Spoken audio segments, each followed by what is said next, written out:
Hello my friends and welcome. Today we're going to be doing a video podcast sort of format. I love the knitters who do this and I wanted to do it for my knitting and my sewing practice. And I have a few things to share with you. I've got a finished sweater, I've got some finished socks, and then I've got a top that I sewed. And then I have a few sort of in progress things as well that I want to show you. So that's what we're going to be doing today. Get comfy and we're going to get going. The first thing that I wanted to talk about is my stripe hype sweater from Veronica Lindberg or Kudavakika here on YouTube, and I am currently wearing it. I love it so much. I've been wearing this constantly, but I will tell you a little bit about the process of this sweater because honestly, I didn't enjoy it as much as I love it now and have been wearing it so much. I really didn't love knitting this, and that is no fault of the pattern itself. So for a little bit of background on the sweater, it's a top-down drop shoulder sweater, which is a really a nice construction that I really like doing. And so you knit flat until you get to the underarms, and then you knit in the round. And like I said, I really like the pattern. I really like her instructions. I think especially the instructions about how to make jogless stripes was really helpful. I really honestly just enjoyed everything about her instructions. There's some of the most clear knitting instructions that I have read in a pattern where things just weren't clicking for me, and why it took me so long because I cast this on in October. The reason why I wasn't loving this is just I didn't like the colors. When you look at her sample, it's beautiful and it's what I based mine off of was the colors that she chose, but they don't look like they should work really. They don't seem if you saw the yarns all together, you'd be like, that's a weird combo. It's not super intuitive, but it looks great on her. And so I was like, I have to trust the process because I know that these colors are going to look really good when they're all done. But for some reason, it was just when I was doing this color, I was like, yes, I love this. And then the red, I'm like, okay, it's fine. And then when I added in the blue, I was like, I hate this. I hate this. It felt too dark. It felt like I don't really wear these colors and I just wasn't vibing with the colors. And it really is too bad that it took me so long because I would have loved to wear this throughout the winter, but it is still a really great spring sweater. It's not too heavy. It's really comfy to wear. It's not itchy at all. I don't have to wear any kind of long sleeve or anything underneath it. I'm just wearing a t-shirt.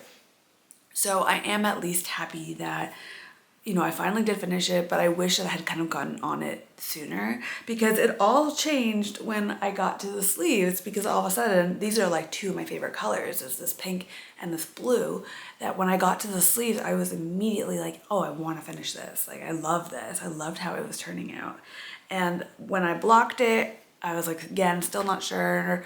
And then finally when I put it on, I was like, oh, this is my perfect sweater. It's the perfect bagginess, perfect boxiness. I love how it sits on the neckline. I love the little pops of color. I kind of wish I had made this maybe either the blue or the dark blue, the navy, because it doesn't really stand out as well as this one, but I still really, really like it. The sleeves are the perfect length. Literally, I made no modifications to the pattern at all. I followed it exactly, and I love how it turned out. So for the yarn I'm using, I believe it's Hobby Friends merino wool, and then the colored stripe, so that's the sort of cream color, and then the stripes are all from Kremke Soul wool. It's their Mary Merino, and it's a really lovely yarn. It's really soft. It's definitely softer than the Hobby yarn, but that's okay.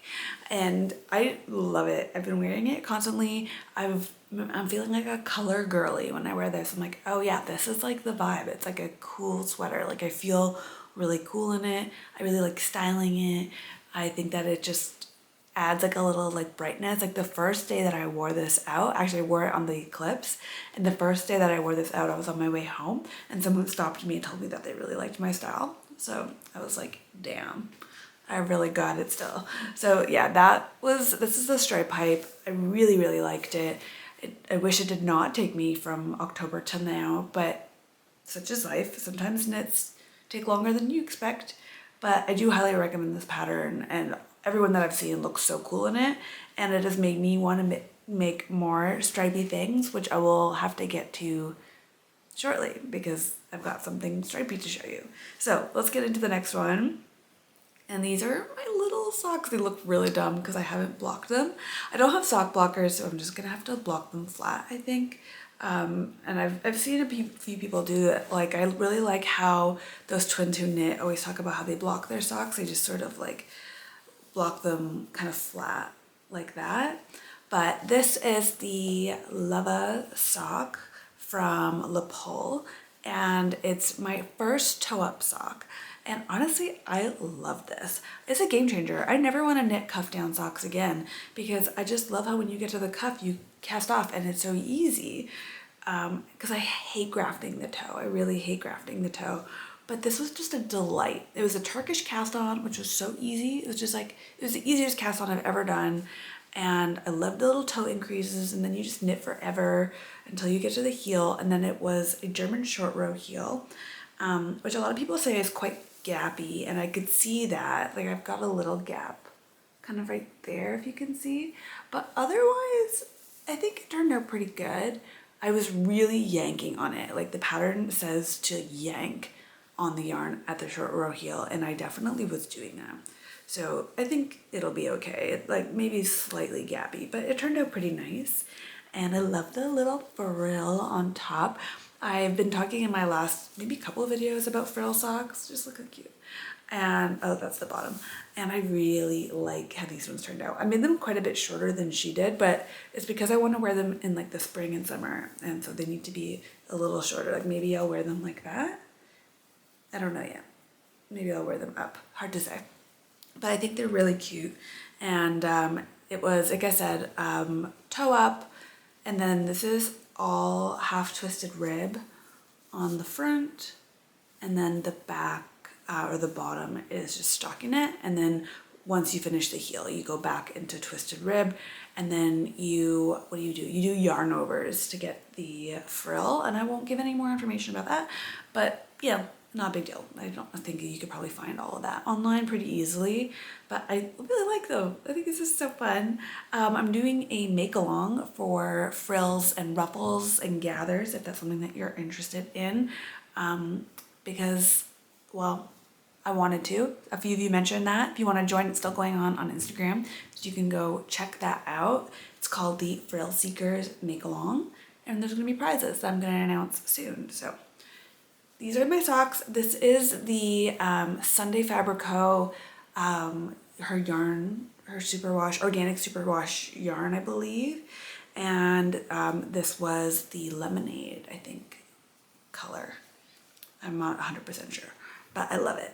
I love these socks. I think they're so cute. I'm gonna block them today, and then I'm gonna start wearing them, and I wanna cast on more socks. I wanna do the soft ruffle sock next. It's a free pattern. It's a little shorty sock, so I think it shouldn't take too long. These took me maybe 2 weeks, I guess, which I don't know if it's long or short for socks, but that's how long they took me. And yeah, I'm really looking forward to wearing these. I haven't really been a big sock knitter, but I do like the ease of knitting socks and how you can just take them with you everywhere.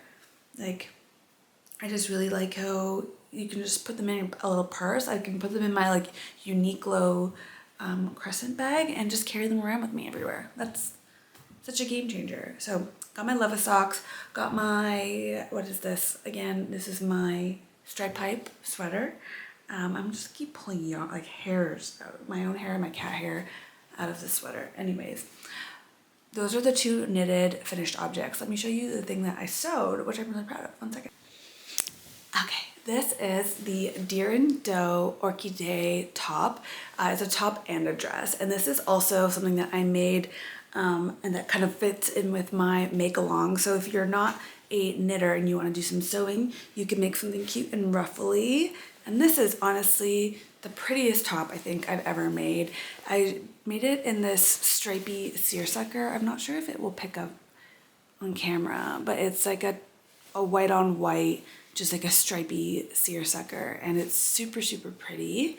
And then it also, so it's fully lined bodice, and there's gathers everywhere. There's gathers at the shoulders, there's gathers at the waist, then you have to gather the peplum everywhere. Oh, the sleeves, gathers, and then you have to do everything twice because it's lined. So it's really a whole ordeal. And then you've got this button placket, which is really lovely, but it's kind of annoying because you have to do it with this cord here. And it was really hard, I found, to just keep the cord in place and to get the cord even and to get it the right spacing. A coworker was making this basically at the same time as me, but the dress version, and we were kind of like, we were both struggling. But I really love this top. It's a bit big in the bust. I think that Deer & Doe drafts for a bigger cup size than I am. I'm a B, and they draft for like a C, D, and so it's quite fitted along my waist, which is great. And I did grade, so I believe I did like a, I can't remember, but I did 3 sizes, like the bust, the waist, and yeah, no, I did 2 sizes. It was the bust and the waist, slightly different. And I really like how it fits, and it's so pretty, but it is a bit gappy in the bust, so I have to make sure I'm not wearing like a sheer bra or anything, because you can definitely see my bra. When I just like move, it like does like the gapping thing. But I really do love this, and it's the prettiest thing I've ever made, the most feminine. I liked pairing it with like some like leather mules and like black jeans and like my tattoos to kind of like toughen it up a bit. But really it is just nice to feel feminine sometimes and just to make things that are pretty for the sake of being pretty. So that was that. I really enjoyed it. It was my first Deer & Doe pattern, and yeah, it's because they mostly do really feminine, girly, pretty things, and that's usually not my vibe, but it kind of makes me want to try more feminine, girly things. So maybe I'll give that a shot in the future. So those are all the things that I made, and why don't I get into what I'm working on, because I got something to show you. Let me get it. Okay, it's not much, and I hate when I do this. Why did I stop like mid-row? So clearly this is just a ribbing, and if this yarn looks familiar, it's because it's the same. It's just more of the stash yarn that I have from Hobby. And so this is going to be the Leith cardigan or Lace cardigan from Creabea, so Rebecca Clow. And I am really excited about this because it's going to be more stripes. But let me show you the color palette, because I think the color palette is really cool, and it's kind of like where I'm at right now in terms of things I want to wear. So let me get it. Okay, these are the colors I have. This is leftover from a sweater that I knit ages ago. It's the Eco Harmony Worsted, and it's in the color lavender. And then I believe this is like an old Hobby yarn. I made my Louise sweater in this ages ago as well. I don't know what this color is. I think maybe Cherry Blossom. So I think I've got that. This is Knitting for Olive double merino or heavy merino. And then, oh, where's the green? Oh, here it is. And then this is Cascade 220 in lime, I believe. And like, look at these all together. I think that's super fun. So it'll look like this. Yeah, did I get them all? Can you see them all? Yeah, this purple is looking less purple, a bit more blue, but it is properly purple. I love these colors together, and I think that's gonna look sick. At first I was like, is this gonna look too similar to my stripe hype? But kind of. But the whole point is that, well, I wanted more stripey things, but I also wanted it to be a cardigan. And I think a cardigan is like a nice thing to make kind of in the spring, because you can wear it open and it's like a nice layer to throw on. It kind of acts like a jacket almost during the warmer months. So I'm really stoked about this. Like I said, I've only really gotten to the ribbing, not very far yet, but it is, if you cannot tell, bottom up, and it's intarsia, so you switch the colors through the middle, and I think it will kind of speed things up and be fun. And yeah, I think it'll just be a nice knit for at home when I'm watching TV or whatever. So yeah, I love these colors together. I think it looks so cool. I'm really excited about this. Okay, very cool tones. I'm gonna put this down.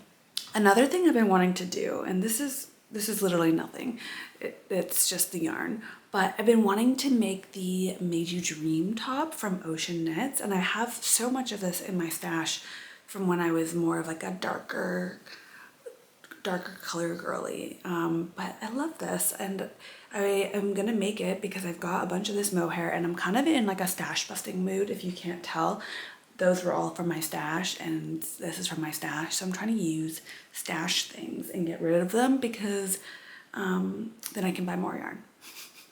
But it's good. It's good to use things that you have in stash. Plus it feels free, right? Like knitting from stash is basically free. So I'm gonna make the Made You Dream, and this is knitting for Olive. Soft silk mohair in deep petroleum blue, I believe, or petroleum blue, I'm not sure. Let me show you the other thing that I have planned for knitting, and then we will move on. Okay, this is the other sock yarn I bought from Sunday Fiber Co. It's the Barefoot Organic sock. This is the same base as my yellow socks.